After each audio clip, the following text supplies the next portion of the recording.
नमस्कार दोस्तों। क्या आप एक एचआर कंसल्टेंट हैं और अपने बिजनेस को ऑटोमेट करना चाहते हैं? तो आप एटीएस का इस्तेमाल कर सकते हैं। एटीएस क्या है और वो कैसे आपको बेनिफिट है और क्या-क्या उसमें फीचर्स होते हैं, वो मैं आपको बताने वाला हूँ। तो ये वीडियो आप लास्ट। अब एटीएस है क्या? एटीएस आप अपने एप्लीकेंट्स को ट्रैक मैनेज करते हैं, कैंडिडेट्स को मैनेज करते हैं, एम्प्लॉयर्स को मैनेज करते हैं, स्टाफ के वर्क को मैनेज करते हैं। स्क्रीन पे आपको एक डैशबोर्ड दिख रहा है जिससे हम एटीएस बोलते हैं। ये हमने हमारे प्रेफरेंस के ऊपर बनाया हुआ है। तो अगर इसको आपको रिक्वायरमेंट है तो आप ले सकते हैं। चलिए मैं इसका आपको एक डेमो दिखाता हूँ। फर्स्ट आपको डैशबोर्ड में कितनी कंपनीज आपके पास अवेलेबल है, उन कंपनीज में कितनी ओपनिंग्स है, टोटल एप्लीकेशंस आपके पास कितनी आई हुई है, टोटल आपके कितने कैंडिडेट हायर्ड हुए हैं, कितनी प्रोफाइल आपकी क्लोज्ड हुई है या फिर कितने रिजेक्टेड हुए हैं, न्यू एप्लीकेशंस आपके पास कितनी आई है, शॉर्टलिस्टेड कैंडिडेट आपके कितने हैं और आज आपके कितने इंटरव्यू होने वाले हैं। ये आप मैनेज कर सकते हैं डैशबोर्ड में। इसके अलावा बहुत सारी चीज़ें आप इसमें शो करवा सकते हैं, वो आपके रिक्वायरमेंट और प्रेफ़रेंस के ऊपर है। यहाँ टू डू लिस्ट है कि आज आपको कोई टास्क करना है तो आपको वो टास्क का टाइटल क्या है, डिस्क्रिप्शन क्या है, प्रायोरिटी क्या है उस टास्क की, टैग क्या है, डेट क्या है, ये आप इस हिसाब से इसको मैनेज कर सकते हैं। डायरेक्टली अगर आपको यहाँ पे जॉब पोस्ट करनी है तो कर सकते हैं। फिर आपके कंप्लीटेड टास्क कितने हैं, क्विक एक्शन में post a job, interview schedules, review और रिपोर्ट है। अब समझते हैं कैटेगरीज। आप एचआर कंसल्टेंसी चलाते हैं तो डिफरेंट डिफरेंट कैटेगरीज इंडस्ट्रीज में वर्क कर रहे होंगे, जैसे कि टेक्सटाइल हो गया, केमिकल हो गया, आईटी हो गया, नॉन आईटी सेक्टर्स हो गए। उस हिसाब से जॉब रोल भी आप यहाँ पे मेंशन करवा सकते हैं, वो एक रहता है। कैटेगरीज सेक्टर इक्वालिटी पे आप कर सकते हो। इसके अलावा सब कैटेगरी भी आप क्रिएट करना हो आप कर सकते हो। कैटेगरी क्रिएट करने में कैटेगरी का नाम, जैसे अगर मैं समझ लीजिए आईटी कर रहा हूँ तो मैं आईटी में कर दूंगा, मुझे कोई दूसरी सेक्टर है तो नॉन आईटी में कर देता हूँ। तो ऐसे आप अपने डिफरेंट डिफरेंट सेक्टर्स को मैनेज कर सकते हैं, कैटेगरीज को मैनेज कर सकते हैं। स्किल्स अगर मैं बात करूँ तो स्किल्स यहाँ पे मुझे अपने प्रेफरेंस के ऊपर कैटेगरी के अकॉर्डिंग कोई स्किल्स है तो मैं यहाँ पे लिख सकता हूँ। जैसे अगर मैंने आईटी है तो मैं क्या करूँगा, सॉफ्टवेयर डेवलपर, ये मैंने एक स्किल डाल दी और मैंने इसको आईटी में सेव स्किल कर दिया। तो एक इस तरह का है, आपका कोई कस्टमाइज स्ट्रक्चर्ड है उसे भी हम बना के दे सकते हैं। अब आते हैं कंपनीज, अभी आपके पास कितने एम्प्लॉयर्स है अगर वो मैनेज करना है तो आप यहाँ पे मैनेज कर सकते हैं। एम्प्लॉयर का नेम, एम्प्लॉयर का ईमेल आईडी, एम्प्लॉयर की वेबसाइट अगर अवेलेबल है तो फ्रंट पे शो करना है नहीं करना है, कंपनी का मोबाइल नंबर, कंपनी का लोगो, एड्रेस वगैरह। तो आप वहाँ पे कर सकते हैं। जैसे अगर आपके पास कोई कंपनीज है तो उसकी डिटेल्स, कंपनी का कोई सारी डिटेल्स आप यहाँ पे मेंशन कर सकते हो। इसको कस्टमाइज़ करना है आप कर सकते हो, डिपेंड करता है आपको कैसे यूज़ करना है। आपने कंपनी क्रिएट कर दी। अब आता है लोकेशन। बहुत सारे HR consultant different different location पे काम कर रहे होते हैं, जैसे state wise, city wise, local में भी वो कर रहे होते हैं वर्क, तो उसके अकॉर्डिंग आप अपना डिपेंडेंसी पे बना सकते हैं। जैसे अगर प्रेफ़रेंस पे अगर मैं यहाँ पे कंट्री, बहुत सारे लोग कंट्री वाइज़ भी रहता है, तो आप अगर कंट्री वाइज़ करते हैं तो अभी मैं इंडिया सिलेक्ट कर रहा हूँ। इंडिया में मैंने सिलेक्ट कर दिया, मैं पुणे लोकेशन पे अवेलेबल मतलब सर्विस अवेलेबल करता हूँ, तो मैंने मेरा लोकेशन करवाया। अब आते हैं जॉब एप्लीकेशंस। जॉब एप्लीकेशन जैसे कि यहाँ पे मेरे पास जो वैकेंसीज आ रही है यानी एम्प्लॉयर जो मुझे प्रोवाइड कर रहा है, मैं उसे डाल सकता हूँ। कौन सी कंपनी में वैकेंसी है वो मेरे को पहले चूज़ करना है। कैटेगरी वाइज़ किस कैटेगरी में है, मैं नॉन आईटी में है। जॉब टाइटल समझ लीजिए मुझे बैक ऑफिस है तो मैं बैक ऑफिस डाल दूँगा, बैक ऑफिस। ठीक है। अब उसका जॉब टाइप क्या रहेगा, फुल टाइम रहेगी, पार्ट टाइम रहेगी, टोटल ओपनिंग्स कितनी अवेलेबल है, show a job type front front पे शो करना है नहीं करना है वो उसके ऊपर डिपेंडेंसी है। कुछ अदर इन्फॉर्मेशन है वो अगर मुझे करना है तो मैं फुल टाइम पार्ट टाइम के अलावा कुछ करना है मैं कर सकता हूँ।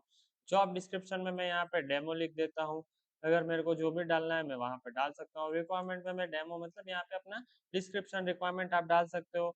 कोई एक आपके का लोकेशन या लोकेशन वाइज़ है तो मैंने यहाँ पे पुणे डाल दिया। स्टेट अगर है तो एक्टिव है। स्किल्स मुझे डालनी है तो स्किल्स अवेलेबल मैंने रखना है तो रख सकते हो, नहीं तो कोई दिक्कत नहीं है।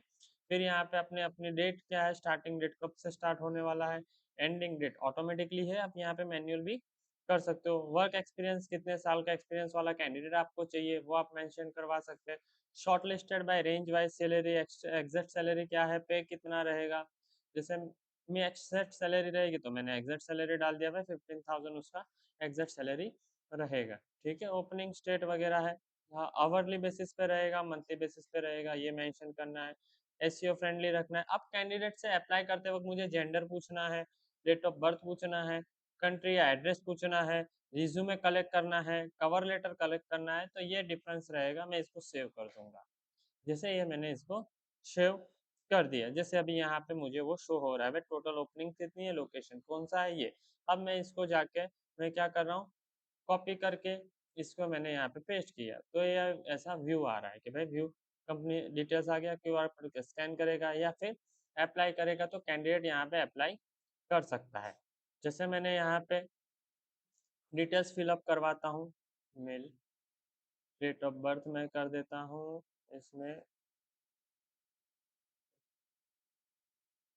मैंने यहाँ पे डेट ऑफ बर्थ डाल दिया। अगर इसको रिक्वायरमेंट चूज अ फाइल, क्योंकि मैंने कंपलसरी वहाँ पे मांगा हुआ है, तो कोई भी एक प्रेफरेंस मैंने डाल दिया कि भाई ये आपका प्रेफरेंस है, पीडीएफ डाल दिया, कवर लेटर सबमिट, मैंने कवर लेटर का है, मैंने यहाँ पे डेमो डाल दिया, तो यहाँ पे सबमिट एप्लीकेशन आ गई।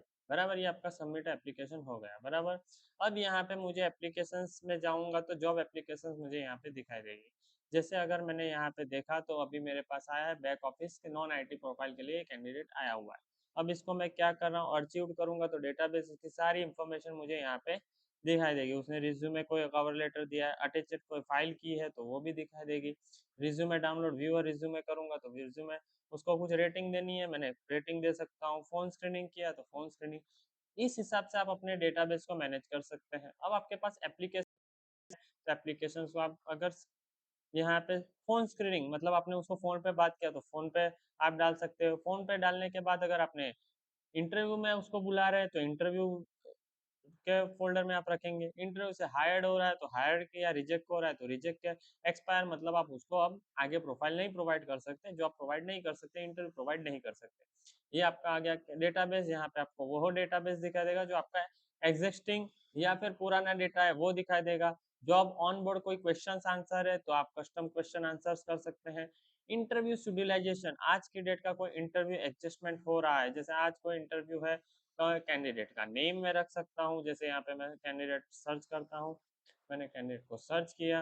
एम्प्लॉयर अगर मेरे पास कोई है अवेलेबल तो मैं उसको सर्च कर दूंगा कि एम्प्लॉयर, डेट डाल दिया मैंने, टाइम डाल दिया भैया शाम को 6 अभी 5 बजे है पीएम का, किया मैंने, सबमिट कर दिया। आज की डेट में बैक ऑफिस का इंटरव्यू अवेलेबल है। किसका, सुनील का आज इंटरव्यू है, ये आपको रिमाइंडर होता रहेगा। टीम, आप डिफरेंट डिफरेंट टीम अपनी बना के यहाँ पे वर्क कर सकते हो। टू डूज का तो मैंने आपको पहले ही बता चुका हूँ। जॉब अलर्ट मैच हो रहा है आपकी प्रोफाइल पे तो वो जॉब अलर्ट हो जाएगा।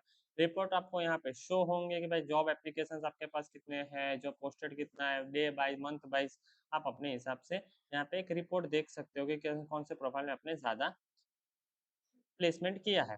तो ये एक बेसिक है जिसके अंदर हमने आपको बताया कि आप अपने जो एचआर फॉर्म है उसमें कैसे एटीएस को अप्लाई कर सकते हैं।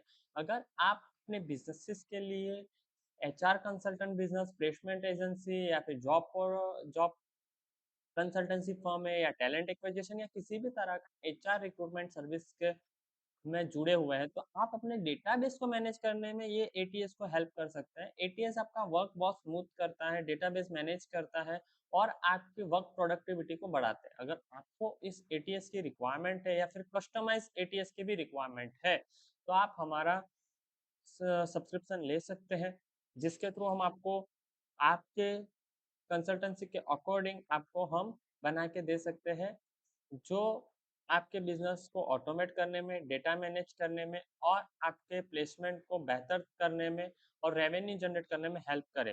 तो अगर आप अपने एचआर कंसल्टेंट बिजनेस को बढ़ाना चाहते हैं तो आज ही कस्टमाइज या फिर रेडी टू यूज एटीएस को अभी इम्प्लीमेंट करें।